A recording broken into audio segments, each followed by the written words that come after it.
The following podcast will contain spoilers, tangents, hot takes, and excessive foul language. Viewer discretion is advised. Enjoy the show.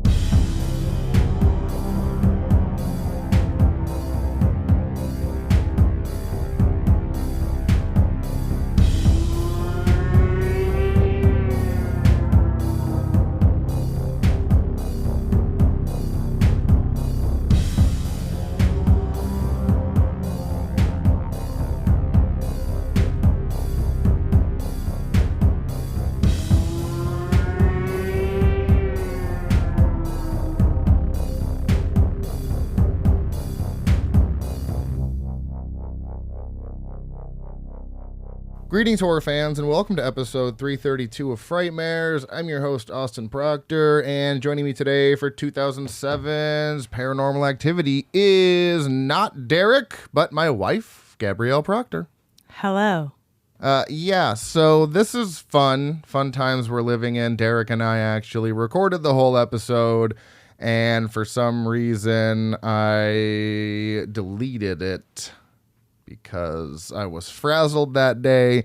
The mixer I have has this wonderful little touchscreen on it, and when your SD card gets low, it'll say, hey, you're running out of space. Do you want to format it? So you can, it deletes everything, and then you have a full SD card. And without even thinking, I just hit yes before I took the SD card out. Then I threw it in my computer, and then later when I went to go edit it and open up the folder for the SD card, there was nothing in there, and then I remembered, oh yeah, I formatted it. Way to go. So that episode is lost forever in the ether of wherever. So that's fun. So I think what you meant to say was nothing would be as good as Gabby's opinion on this film, so I deleted it. Wow, Derek, she's talking right at you for that one. I didn't say that. I don't know you personally, Derek, so my bad. Wow. Just making all new friends on the show. So that's where we're at. I have to talk about this movie again. And to make it even more worse, I deleted my notes. What? Make it more worse. Even more worse. Yeah, I delete my notes as I go when I'm talking about a movie. And then if you exit out of that note and try to go back in there and like shake to undo so you can get the stuff back, that doesn't work. So this is going to be great. This episode will be brought to you by Vibes. I have zero notes, but luckily I've seen this movie 20 times at least. This, much like the Purge films, are something we watch through like once a year. Yeah, Paranormal Activity. I will be taking no comments. Yeah, we usually go through the series at least once a year. So this will be fun because I'm going to have to remember everything that I had written down. So there's that. This could be an entire dumpster episode that I rely on you a lot for because I have no notes. Did I mention I have no notes? It's all going to be about the vibes, this bro. Is great. I'm so excited. So anyways. Just be in the moment. Really feel your feelings about that film you watched days ago. A week ago at this point. So my history with this movie is I remember seeing this I didn't even see this in theaters, even though I was of age, because it was 2009. I was 19. Because even though it says 2007, that's when it was made and released in like film festivals, it didn't actually go theatrical until about 2009. So somehow, one of my friends was able to torrent this, which is weird for 2009 that he could get a brand new movie that was in theaters. But nonetheless, he torrented it, and me and probably about, I want to say 6 to 7 people were chilling out in his room watching this because he had like couches and chairs and all sorts of shit, stoned out of our minds, so high. And this terrified the absolute fuck out of me, because I had heard about it, but it hadn't gained the traction at this point where they did the whole demand it thing in your area. This was like right when it got released as a limited run. And like I said, somehow he got it. And it almost had the same impact that Blair Witch did on a smaller scale, because they didn't necessarily present this as real footage, but they also didn't present this as a movie. They just put it out and there's no opening credits and no ending credits. So it's a very convincing movie, and we were horrified back then. Unfortunately, I don't think it really holds up to today's like found footagey movies. And also the subsequent sequels just improve upon the formula in every way possible by adding to the story and all that stuff. So that's my history. And there's also a few endings that we'll talk about. There's 3 endings to this movie. I somehow saw the one where Katie is at the edge of the bed rocking back and forth the first time. No idea how he got that ending when he torrented it. No idea. So that's my history. This terrified the shit out of me. And then I'm pretty sure I saw Paranormal Activity 2, 3, and 4 in the theaters. But I don't think I saw marked ones or 6. But I know I saw 2, 3, and 4. So what about you? What is your history with Paranormal Activity? I believe at some point I watched it. I hope that helped. I have no memory of the first time I watched this. I don't know who I was with. I got nothing. Wow. I can tell you who I was with when I watched the marked ones for the first time. Me? No, Heather. Oh. Yeah. That's it. That's all I got. I don't know. I have no memory of when I started watching this franchise. It's just such an ingrained memory in my head because 2009 was I think I was still working at the theaters. I think I worked there from 2006 to 2009. And that's when I was really, that was after I had seen Saw, and I was really getting into horror movies. Like I saw Quarantine and I saw Cloverfield in theaters. I remember those vividly as like my first found footage horror movies. Oh, I own Quarantine. Yeah. On DVD. We got it on Blu-ray. Well, I owned it on DVD. Anyways, so yeah, this one, I don't know. This is just one I have such a vivid memory of because I remember it terrifying the fuck out of me. So yeah. That's our history with the movie. We will, unless you had anything else you wanted to add to your very, very short story. Vaguely recall the movie stressing me out the first time I watched it, and yet I don't remember with who or when. All right.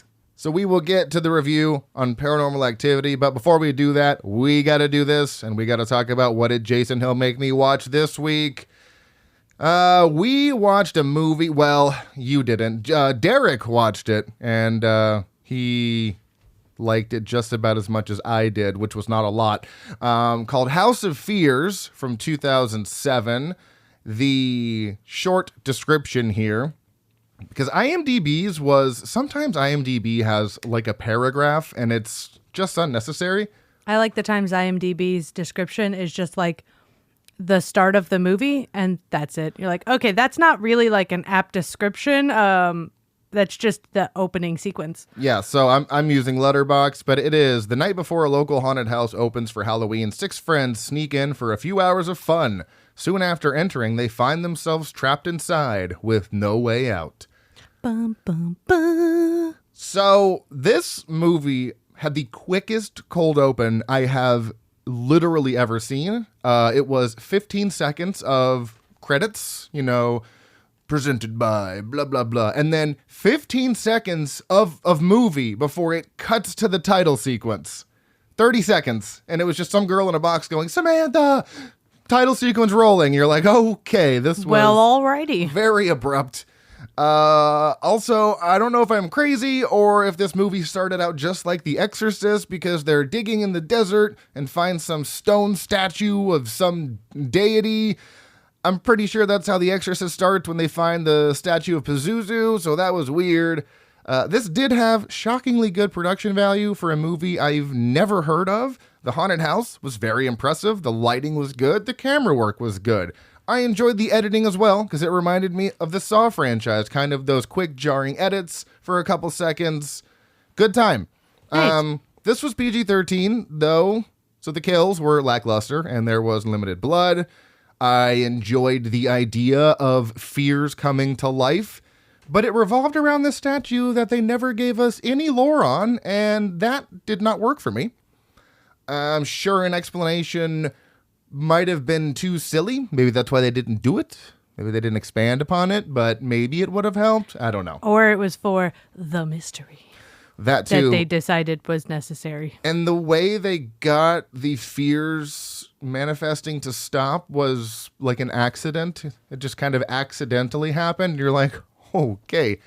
But it's essentially Haunt from 2019, except with a paranormal ghostly twist. It sounds like Haunt in an episode of Buffy where a kid's in a coma and starts making everybody see their nightmares. Yeah.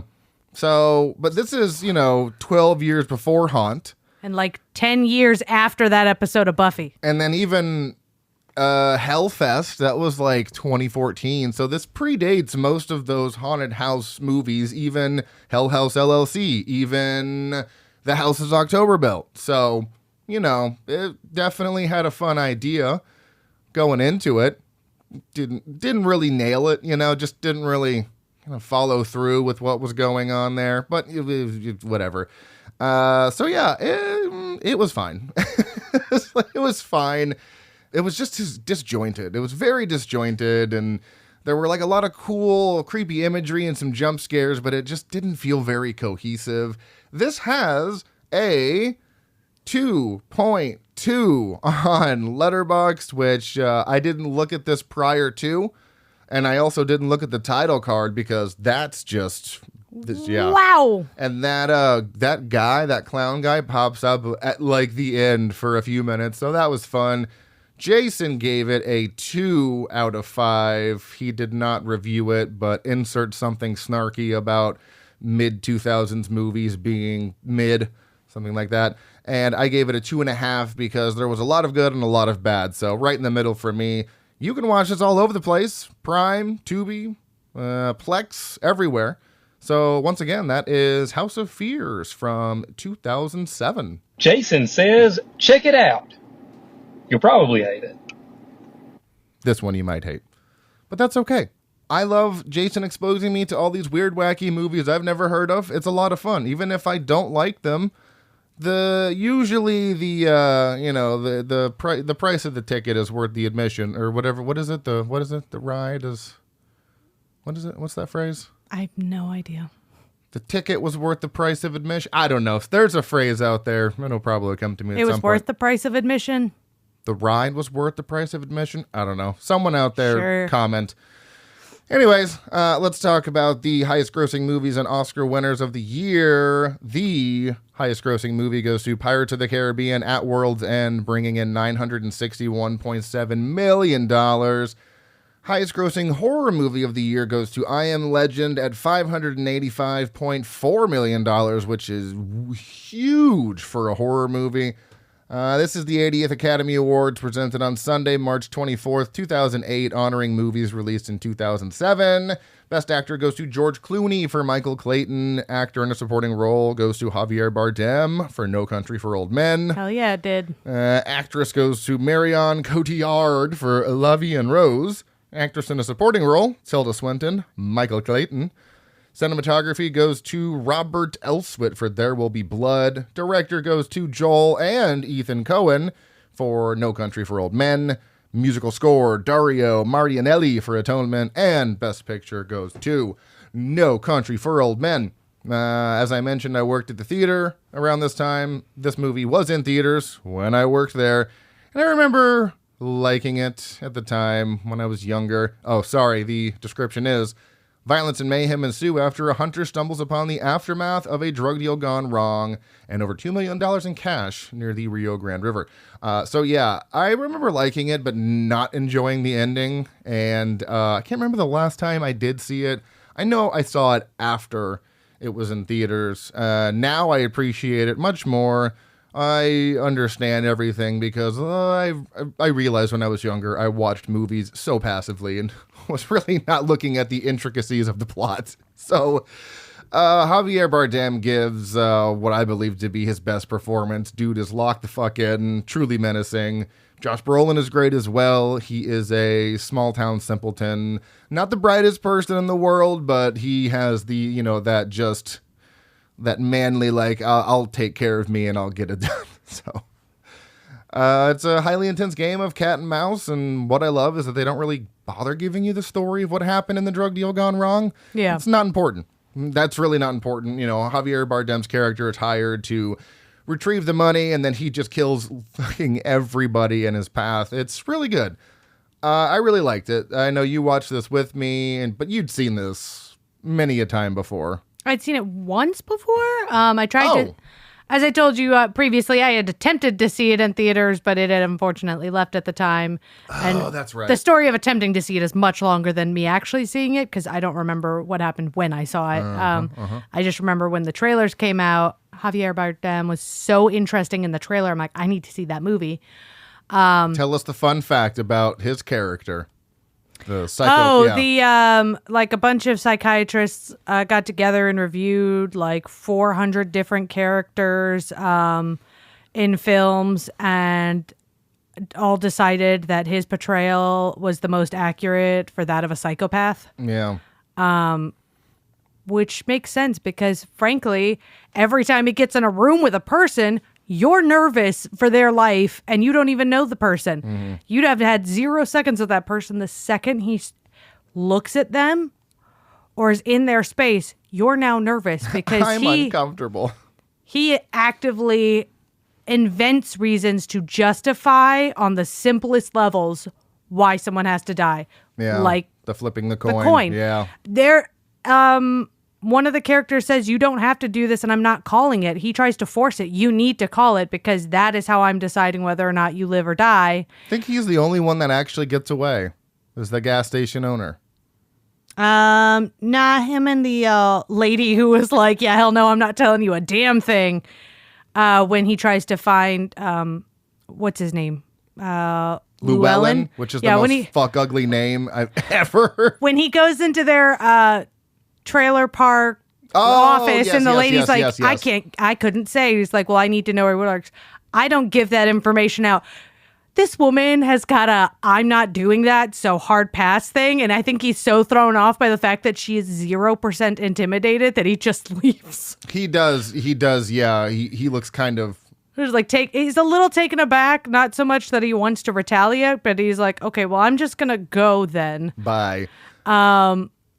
But he gives such a good performance, and deserving of the Oscar for sure. And I even like Josh Brolin's performance because if you had only seen him take the money and dip, you'd think he's kind of because there's a moment where he sees a guy who's bleeding out at the agua. Yeah, and asking for water at where the shootout was. Goes back like 4 hours later.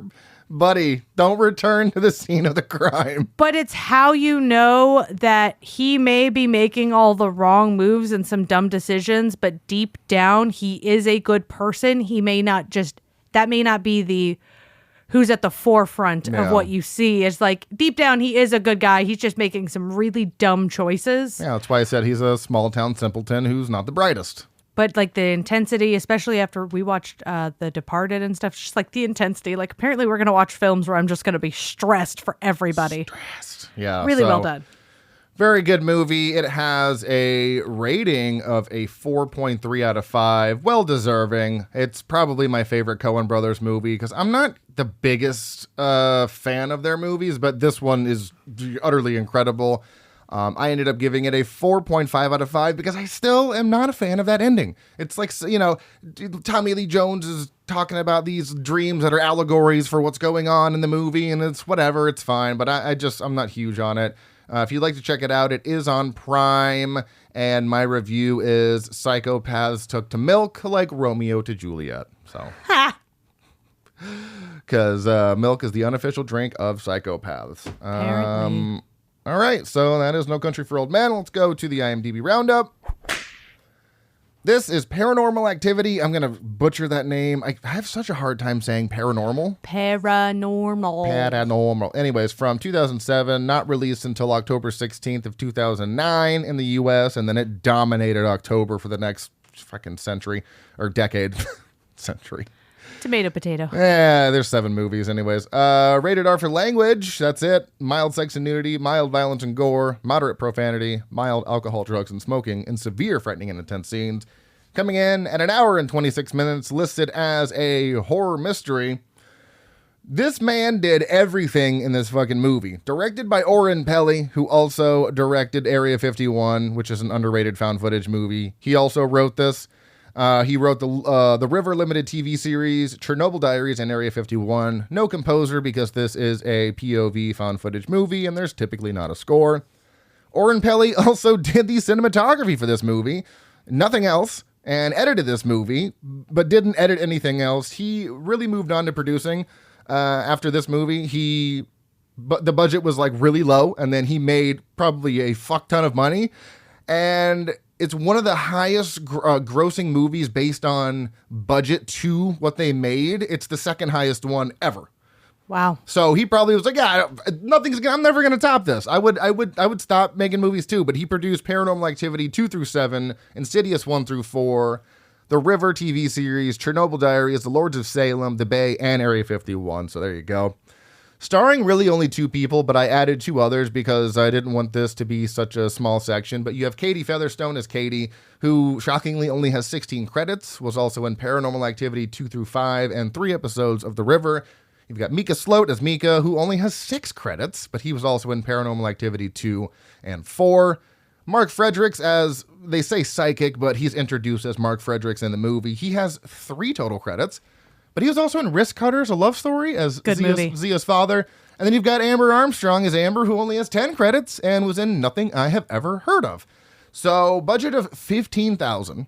Grossing $193.4 million. So like I said, this is the second highest grossing movie based on like budget to box office gross, behind Blair Witch Project, because I think Blair Witch was like $22,000 budget, but then they made $248 million. This was filmed in San Diego, California. You can watch this on Paramount Plus. Movies that came out around the same time. We've got Cloudy with a Chance of Meatballs, Jennifer's Body, Pandorum, Whip It, Zombieland, The Stepfather, Saw 6, The Fourth Kind, The Men Who Stare at Goats in 2012. To make it easy, I've only not seen 2. You have not seen Cloudy with a Chance of Meatballs. And that was on purpose. And it's either Pandorum or The Fourth Kind. You showed me The Fourth Kind. Pandorum. No, The Stepfather, remember? You haven't seen the... That's why I was getting the which Nip Tuck guy was in it mixed up. Okay. Really, really, really thought it was the other one. So, IMDb summary, after moving into a suburban home, a couple becomes increasingly disturbed by a nightly demonic presence. This is Paranormal Activity.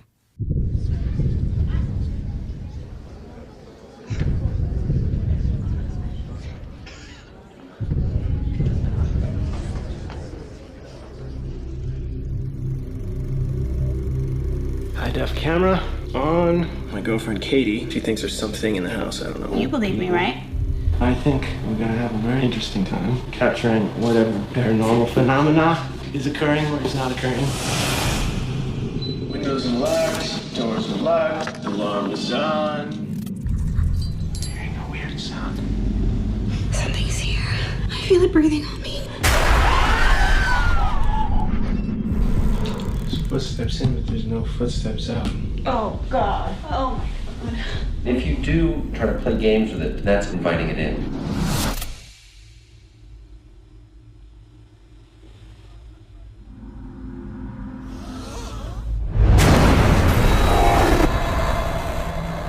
Jeez, this looks like something bit you. It's not the house. It's me. You cannot run from this. It will follow you. I'm in control. You're not in control. What's happening to me? This thing left a message. If it's not a ghost, what is it?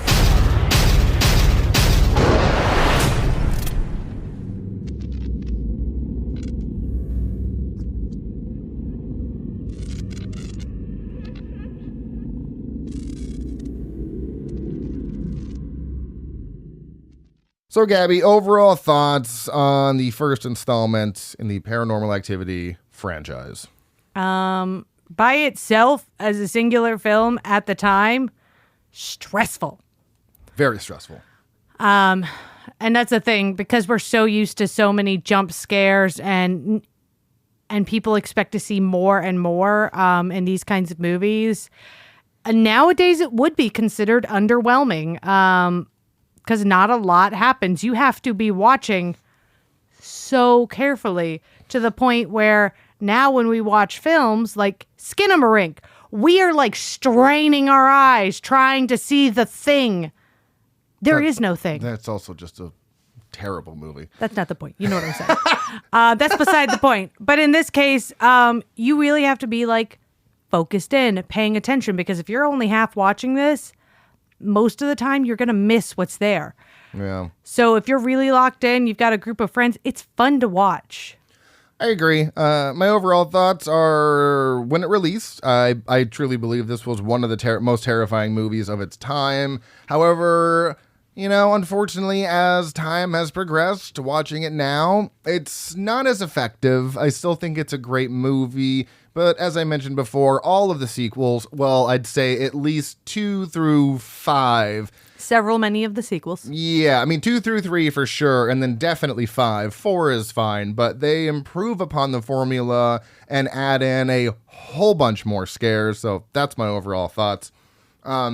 Before we talk about what worked and didn't work, I did want to talk about how this film was marketed, because it very much resembled The Blair Witch to a degree, because of the fact that they utilized realism as a device to create fear and horror, with a fixed camera position capturing the goings of a normal family, and a large amount of what makes a film scary is the believability. That's what scared me when I first watched it. This was an artistic choice, but also kind of a financial choice by Oren Peli. He only had $15,000, didn't have a huge camera crew with perfect equipment, so the use of still cinematography allowed him to generate fear without the cheap feel, low budget, thing. Yeah. So since they had a lack of funding, the marketing team really had to be creative in how they, targeted their audience. One way they did this was a screening at the LA Horror Film Festival Screamfest. Generating a core audience base of horror film fans was logical, because they knew they needed to win over the hardcore fans of the genre. And this had a huge amount of success at that festival, Featherstone winning Best Actress, and it became increasingly popular amongst the fans and critics. So it was gaining a reputation that it would later capitalize on with a fresh new marketing campaign called the Demand It campaign. This was created by the marketing team of Paranormal Activity, which really gave birth to the film industry phenomenon of online viral marketing. This truly changed the game for how production companies marketed their movies. It transformed what was expected and possible for film advertising and publicity, moving on from an age of trailers, posters, and star interviews. The Demand It campaign was created as a way of maximizing their potential distribution plan. They set up a website to vote for the film to be screened at a local cinema. This meant that cinemas across the United States who got the most demanded votes, the film would be distributed to and screened in. So they really honed in where they knew their movie would be successful, which is a very smart strategy. So this gave the audience the power of distribution and allowed producers to know for certain that they would have an audience base in specific cities. With $15,000, they did not have finances to take risks. So therefore, this technique allowed for the most certain returns in certain areas, and then ended up making $193 million. They also did this thing on Twitter where you could tweet your scream during the film's release, and invited fans to tweet pictures of them and their friends being frightened. They also did this thing with the, not really trailers, but they had a bunch of ads for it where they would show the theater reactions. Do you remember that? Yeah, I remember that. Yeah. Mm-hmm. So there was a whole bunch of stuff like that. But the Demand It campaign really shifted the way filmmakers market and use the internet. Paranormal Activity's interactive campaign was shared around the web by its own users, allowing the audience of the film to market itself and creating a word-of-mouth like advertising system around the country. So this really, like I said, it kind of changed the game for production companies, how movies are distributed, marketed, and stuff like that. I know I went to Demand It, even though I had already seen it. I just went to Demand It just to help my area get the movie. So it's and like I said, they use realism because the movie does feel real. You don't have credits in the beginning. There's no credits at the end. These people just feel like people trying to capture something going on in the house, and there's nothing that really happens in the movie that's so over the top where you are like, well, this is, I don't believe this. That's what I like about the realism. It's just kind of bumps and doors closing and people getting pulled off the bed. It's within the realm of possibility. I think the one thing that they did that might have been over the top was when they yank Katie out of bed. But no, I don't. Still, you don't think so? That's fine. Honestly, the only thing that's out of the realm for me is her face at the end. Looks like a real quick Snapchat filter. That's true. Which, I mean, it is what it is. But the rest of the film, like, yeah, that's everybody's friggin' nightmare. You're sleeping, your foot is outside the bed, and now something's got you. That fear is based in a real fear that so many people have. So I think that was fine. But I agree. I think what worked the most for it is that they kept it simple. They did not start adding in crazy special effects. You don't see anything. You hear things. You get a shadow. If you would actually see, you hear stomping footsteps that are just stressful. If you had seen the entity in question, it would have taken you out because the budget was so small. There's no way they could have effectively done that. And they also spend a lot of time between events, which makes you feel uncertain of when the next event is coming and when to be nervous, when not to be nervous. It also lets you develop more of a relationship with the characters and wanting Katie to survive. So, I think that really worked for it. Yeah, because it is very minimalist, and it kind of had to be since it only had a budget of $15,000. But I think that ultimately helped it in the end, because if it had this big budget, they would have done too much and it wouldn't have been as effective. But the fact that it was just so, I mean, the movie, I think in the trivia I have, the movie was filmed in like 10 days. That's crazy for a full feature-length film with all the stuff that's going on. It's kind of crazy. So it's very impressive. But moving on to talking about the opening scene, there's no cold open. There's no kind of like a reel you in, because it just starts with Micah filming. He's got this new camera. Katie pulls up into the driveway. She's like, oh, that's a big camera. They have a little back and forth.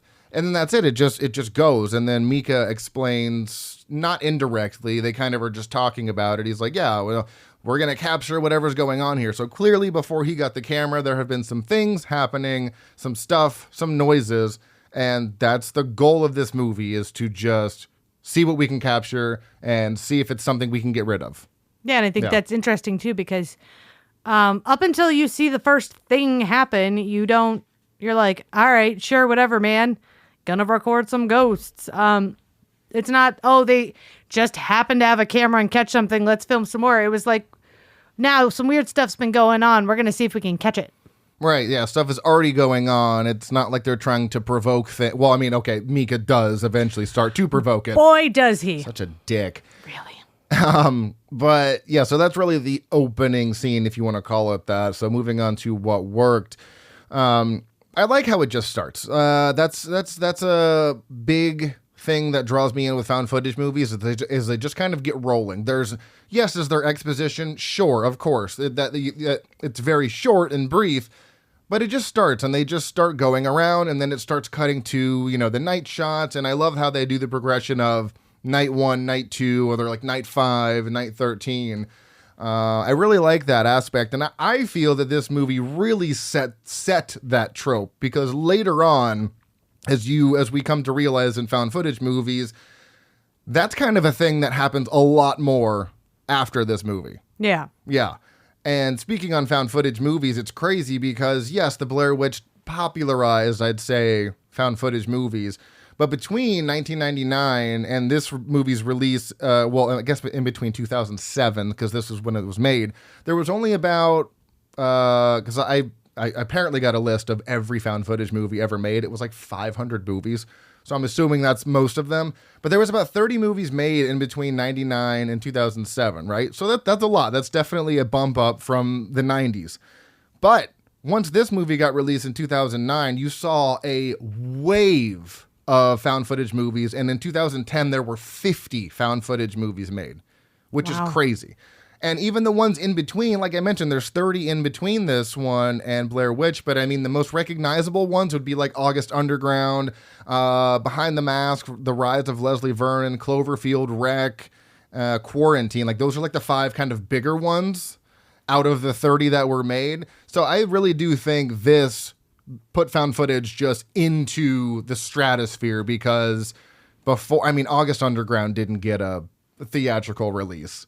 I have no idea what that is. It's a very, very, it's like the Poughkeepsie tapes, if you've seen that. I've heard of it, It's and like whether or not I've seen it, I don't remember. It's like a serial killer filming his victims, and okay. it's very graphic. So, like, those didn't get theatrical releases. Like Cloverfield Wreck probably, somewhere in South America, and Cloverfield, I'd say those were the two big ones that came to theaters, but they really weren't as popular until this came out, in my opinion. Found footage got popular to the point where we have a superhero found footage movie, which is criminally underrated, in my opinion. Chronicle. Yeah, Chronicle, so much fun. Such a cool, unique take on the superhero genre. Yeah. But I don't think that would have happened if Paranormal Activity hadn't blown up the way it did. Yeah, because with this movie making so much money, production companies realized, oh, we could do this, you know, like, and this wasn't even a big budget movie. This was yes, Paramount's name was on it, but you don't actually even see the logo at the beginning of the movie. You see a copyright of Paramount at the end of the movie, and that's it. Realistically, they bought it. They didn't. Right, they did. They bought the fund rights it. for They bought it. They bought the rights for $300,000, and and the rights to any sequel. So, I think that also the beginning text. I love beginning text in a movie, and it's basically thanking like the families of Mika and Katie, and then the San Diego Police Department. So right away, I'm like, yep, I'm into this because I love. It's just I don't know why. Does that work for you like it does for me? I just love opening. Depends on the film. Well, it's like this footage was compiled from blah, blah, blah, and here is their story. I don't know. I just fucking love that. I love a film that starts out with, these people hella dead, bro. All right. I know their I know what happened to them, I guess. So, yeah, and I love the progression of these scares, too, because Katie's keys drop on the floor. Then, like, the door kind of swings open and closed a little bit. You get some noises on the stairs. And I think they ramp the scares up to the ending one so well, because I feel like they do get a little more intense as they go along. Well, yeah, because the more because the psychic even says in the movie, like, the more you provoke it and the more you pay attention to it, the stronger it's gonna get. Yeah, and that was another point that I really enjoyed when they had him come in there towards the beginning of the film. And it's like, well, you know, you can't run from this. It's gonna stick with you. So that means it's not like a residual haunting. It's not an intelligent haunting. It's not a poltergeist. It's demonic, and it's gonna follow you wherever you go. And later in the movie, when Meek is like, oh, we got to pack up, we got to go to a hotel, I'm like, why?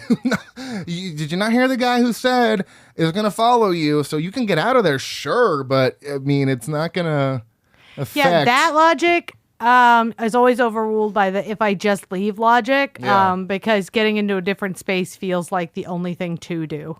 And it's just so funny because it took him so long to get to that point. It's when Katie's clutching the crucifix and like bleeding, he says, all right, we gotta get out of here, it's time, which is, there's probably like 20 minutes left of the movie at that point, which is his own damn fault, because they straight up said, hey, contact this demonologist, and he's like, no. Well, remember, Katie does, but she says, yeah, I'm calling him tomorrow, and he's like, don't do it.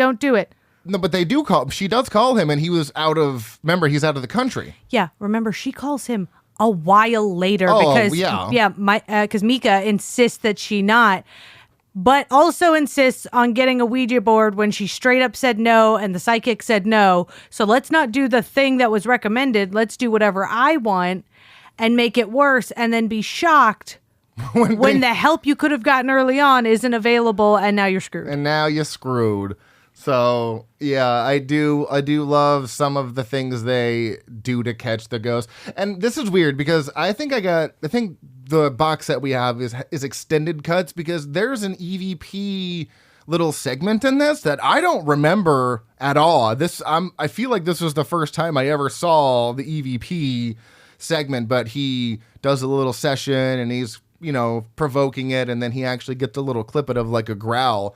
So I don't remember that at all. There was a lot of stuff in this that I just don't remember, so I feel like we had some sort of an extended cut.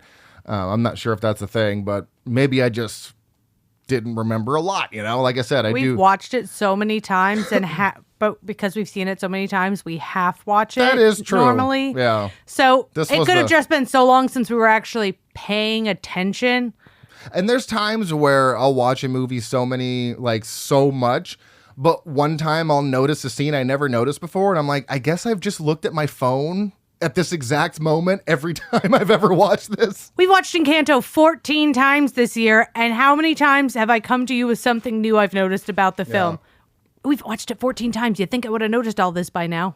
Yeah, our daughter really loves Encanto, but that's besides the point.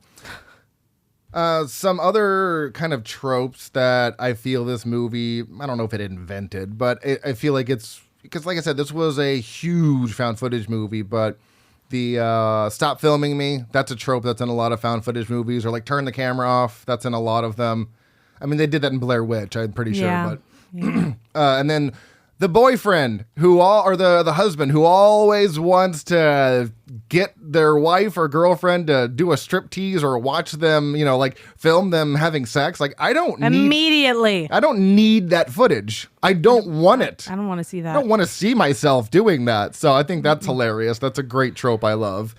But yeah, I mean, even their dynamic, I felt, obviously, Mika's a piece of shit in this movie. I'm sure he's like real life, salt of the earth, great person, but he played a really good douchebag.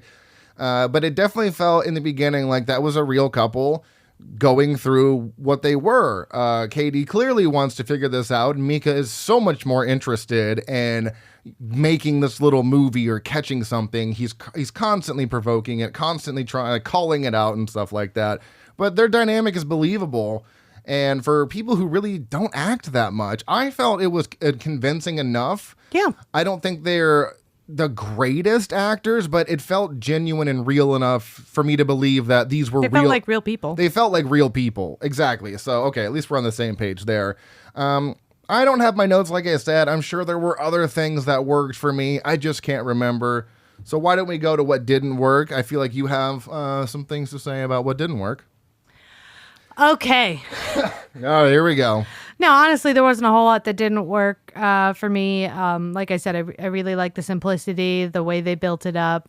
Film-wise, there wasn't a lot that didn't work for me. It was just random nitpicky things. Like I told you that it really bothers me that these two people have home offices in their second living room. They got 2 living rooms, and they've got home offices jammed into 1 living room. And upstairs, they have 3 bedrooms with 2 of them being fully furnished guest rooms. Really? Because I can tell you, if we're both working from home, we're using those as offices, or hell, one of the living rooms could be an office. And like, what? I'm just saying, no one really lives in that house, because no one would set it up that way. For people who need home offices, you would not actively choose to have your beading supplies and your computer out in the main living area, as opposed to having a private space for those. Well, fun fact, this is actually Oren Peli's own house that he took about a year to kind of stage and redecorate and repaint. So you can take that up with him. Oh, because a man did it. Oh. Yeah, that really bothered me. Every time they go in those back rooms, I'm like, you got 2 full bedroom sets and your desks are downstairs? I don't know why that bothers me so much. Well, it kind of bothers me now because he did take so long doing this. Like I said, he took about a year. So, yeah, you'd think he'd come up with a more functional layout than having, because 2 people with 3, I guess we're 2 people with, 3 people with 4 bedrooms. But we use offices for 2 of them. And no woman alive is is a crafter and is not securing a full-blown crafting space if it's available. Yeah, what do they actually do? Because I'm pretty sure Mika is just a musician or something. He appears to do some sort of, I thought he did some sort of trading.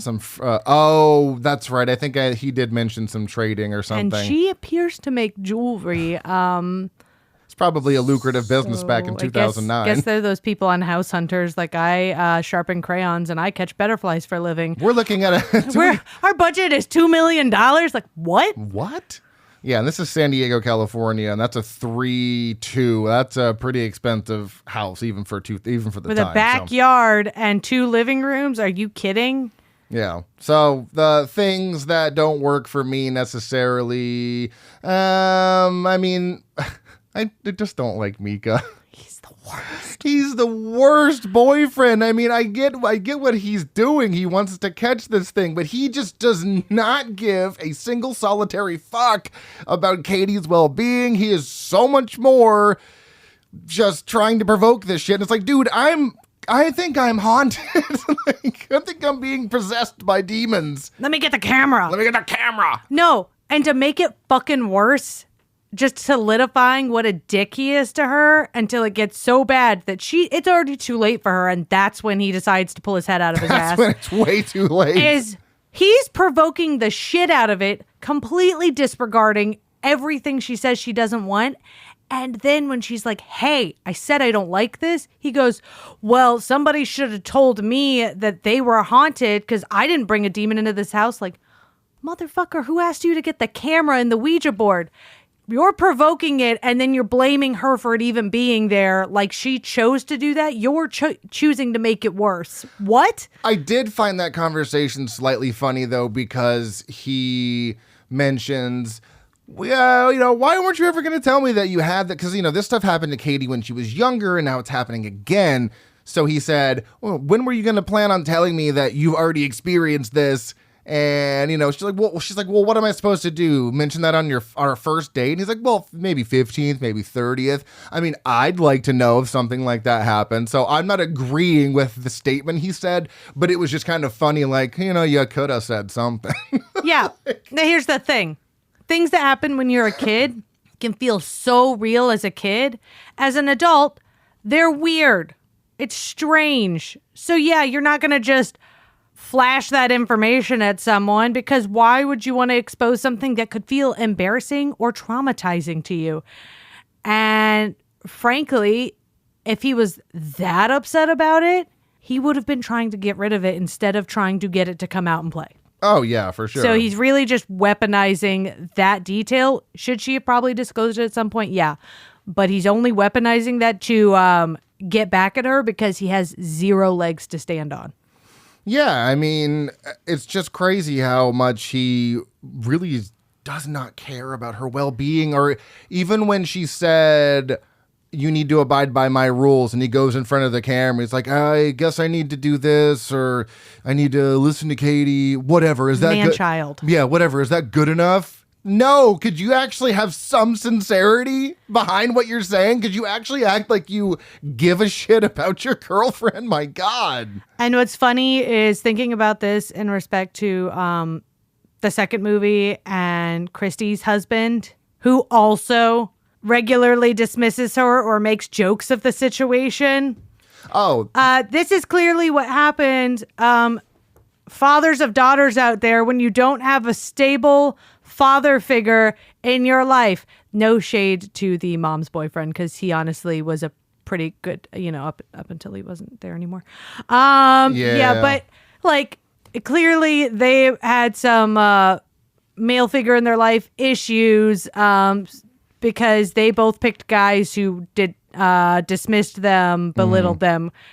Constantly the problem in the situation. This feels like another trope that this movie kind of made popular, as the boyfriend who doesn't believe what's going on, dismissing the girlfriend, the one that's actively trying to get the demon to come out and play. This definitely feels like something. It does get heavier. There are several cases of that in this, but I will say the boyfriend, their mother's boyfriend in the third film, totally different vibes. Him and the mom kind of flip places in a sense, because she messes with him, but he's serious. He's like, I'm concerned about what's going on here. Oh yeah, but and that's what I love about the third one is best guy in the series, him and the main guy from the marked ones.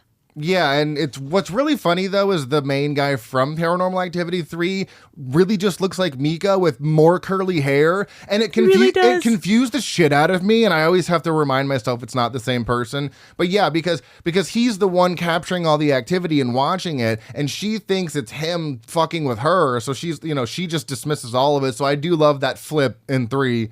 But yeah, this one for me definitely set that kind of boyfriend, and then, we getting the Ouija board, like, she literally stated, I don't want to do that. And then she just comes downstairs to him with the Ouija board. I'm like, God damn. You're such a piece of shit. Dumb idea. This wasn't something that didn't really necessarily work. It's just something I noticed on this watch for the first time. And I think I told you about this. But Mika sets the alarm literally every night. You can see him do it almost every night. But then when Katie busts her way outside and goes to sit in that chair, the alarm doesn't go off. And I was like, I don't know if that was Maybe he didn't set it that night, or maybe it was just kind of... There's probably a second panel downstairs. Maybe, but she was like sleepwalking. So that's pretty much the only things that really didn't work for me. Fair. Hooked. I'm hooked right off the beginning because found footage movies usually draw me in right away, especially with opening text. So I was hooked from the beginning, and I don't really ever get lost at any point. So what about you for hooked and lost? I remember that I was told this movie was scary. And I was hooked in enough because I was stressed. And then I wasn't really lost because it kept getting worse. I was lost on my want for Mika to make it out of the film. Yeah, that's true. Pretty early on. Yeah. The horror moment for me, there's not a lot of intense horror moments. I would say that the horror moment for me is the alternate ending where Katie's rocking back and forth on the bed and then the police come and shoot her. That's good. But I also really love, there's one jump scare that always gets me, and it's the jump scare, I think, on night 13 when they're in bed, and you hear this loud, or you hear like this kind of like disembodied scream, and then it sounds like something just like runs into the back of their bedroom wall, and it's this loud thump. So it always gives me a little jolt. That's my horror moment. Because then they go downstairs too, and like the chandelier is swinging back and forth, and Katie's clearly stressed beyond all belief. So what about you, horror moment? I guess my horror moment, which I guess could actually technically backtrack into a what didn't work for me moment. Oh, okay. Happens quite frequently in the film. It's the fact that they sleep with their fucking door open and a top sheet. Yeah. That's horrifying. What do you mean? No. You're worried about a demon and you're sleeping with the door wide open with a paper thin blanket. Basic monster law. Yeah. Says full covers, door shut. I mean, if we learned anything from hide and seek when she went under the covers, right? Yeah. I mean, you've seen me sleep full burrito. I burrito myself in every night. And have you seen me get possessed? Yeah. No, you have not. Top sheet, leg out, door open. That's 3 strikes. You're fucking out. With your face next to the door. That was one of my random thoughts I had. That's feng shui, by the way, because I've seen that guy on TikTok who does feng shui. He's like, yeah, because then anybody who walks in, bam, your face is right there by the door.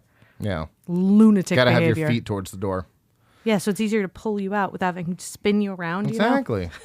Favorite kill is Mika. Duh, he gets thrown at the camera.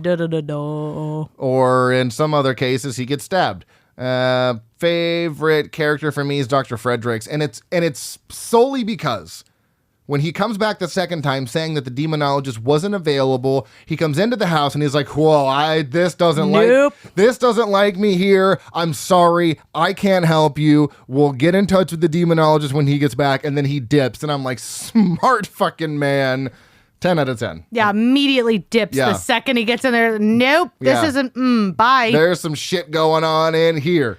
That is a smart man. I choose life. Deuces. Yeah. So what about you? Same? I'd agree with that, yeah. Emily's favorite character, Mika. Yeah, 100%.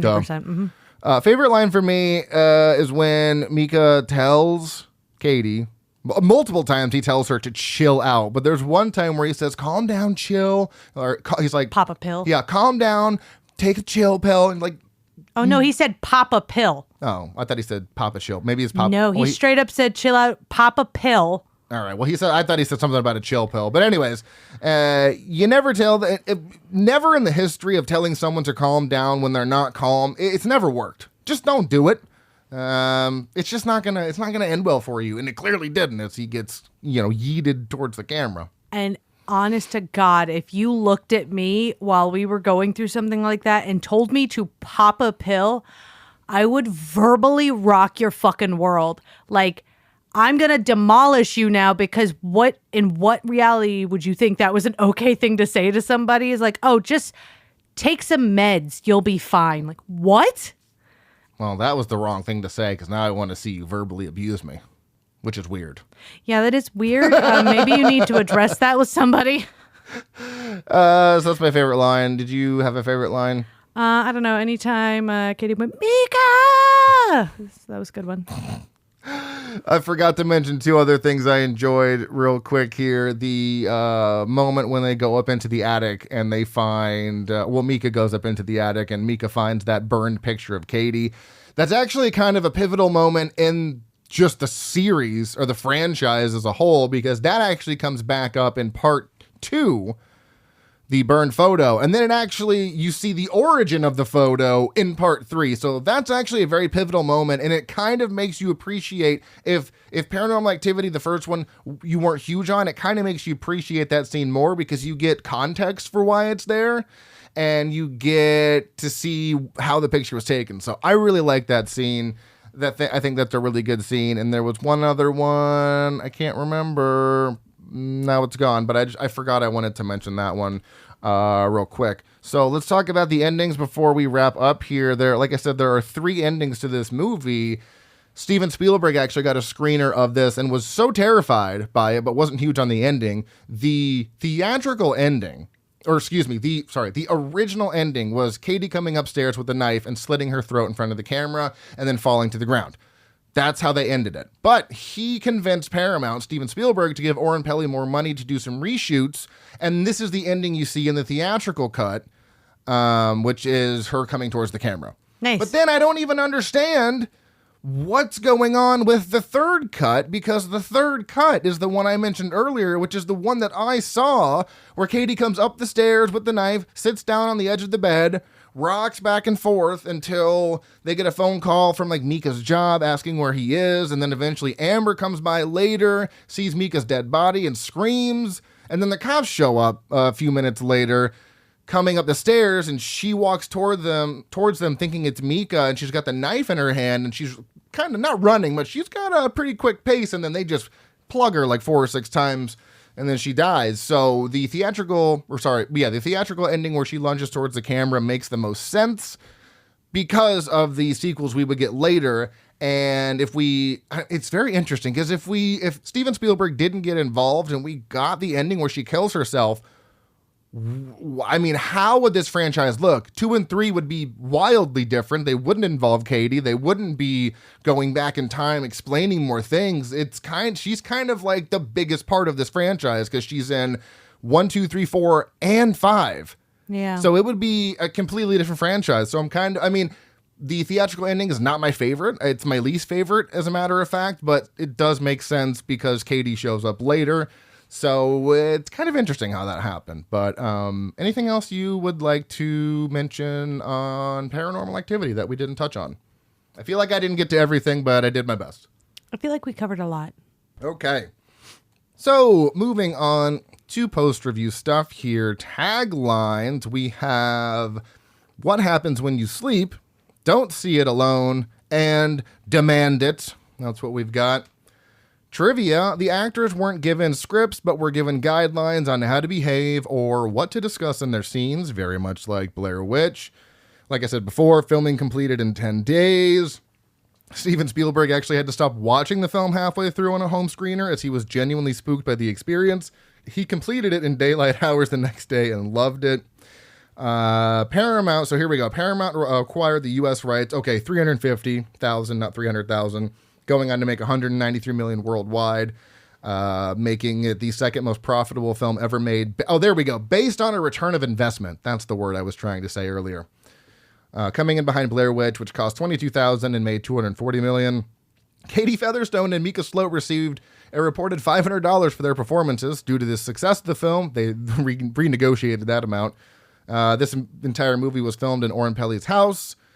I mentioned how it was released by Paramount, but the logo does not appear anywhere, only in establishing copyright and the credits. Well, in the, whatever it says at the end. It's like a still screen of some stuff.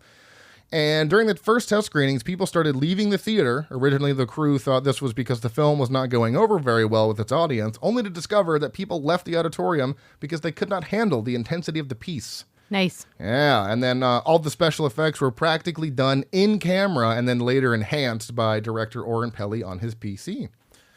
Pretty interesting. Rated 6.3 out of 10 on IMDb, 2.9 out of 5 on Letterboxd, has an 83% on the tomato meter, and a 57% audience score. What did you rate this? Gave it a 3.5.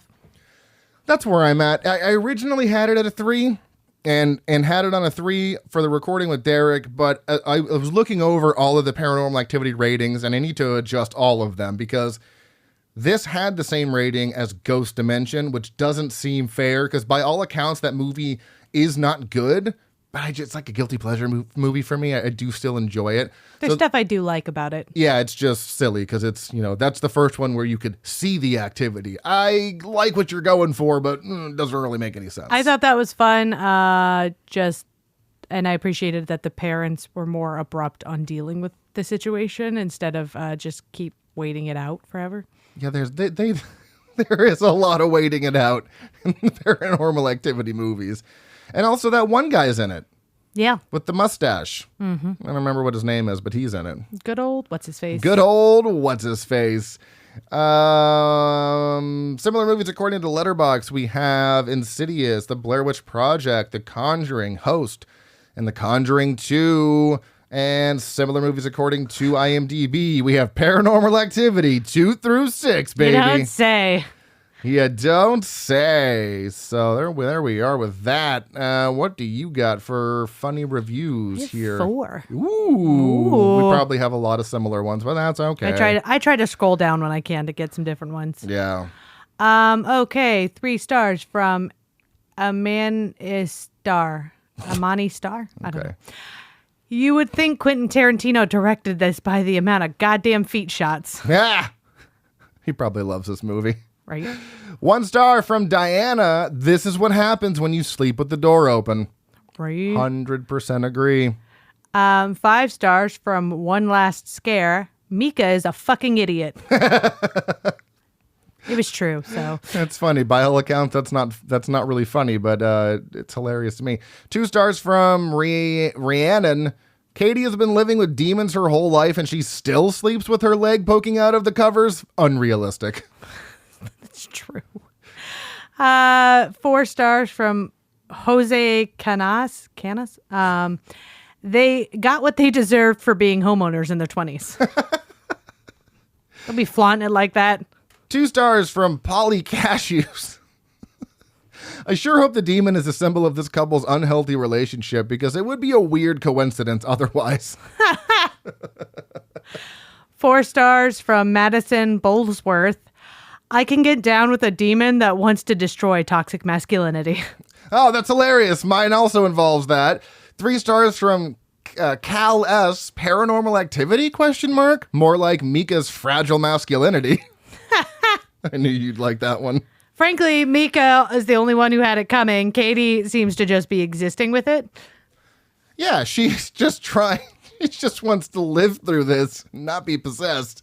And Mika's an idiot. Here we are. Anyways, oh man, if you enjoy the show, please rate and review on your favorite podcast app of choice. You can follow us on Facebook, Instagram, TikTok, Slasher app, Blue Sky Threads, and YouTube at frightmarespodcast. Our email is stayspooky@outlook.com. You can also follow me personally on Letterboxd at Dr. Proctor. You are... Watson LMP 90. Booyah. I should also mention Derek gave this a 2 out of 5. And it did not work for him, that was my worry because he had never seen this movie fully. Oh, yeah, he had never fully seen it. He put it on with someone, and then they said looks stupid, and then they shut it off, and then and then he never came back around to it. So yeah, he's like, unfortunately, it just did not work for me. But he did appreciate the low budget film, like the indie film part of it because he's a filmmaker as well. But 2 out of 5 from Derek. Be sure to follow our sister podcast, The Shameless Picture Show, and also check out the Dead-Eyed Millennial podcast as well, 2 shows I edit.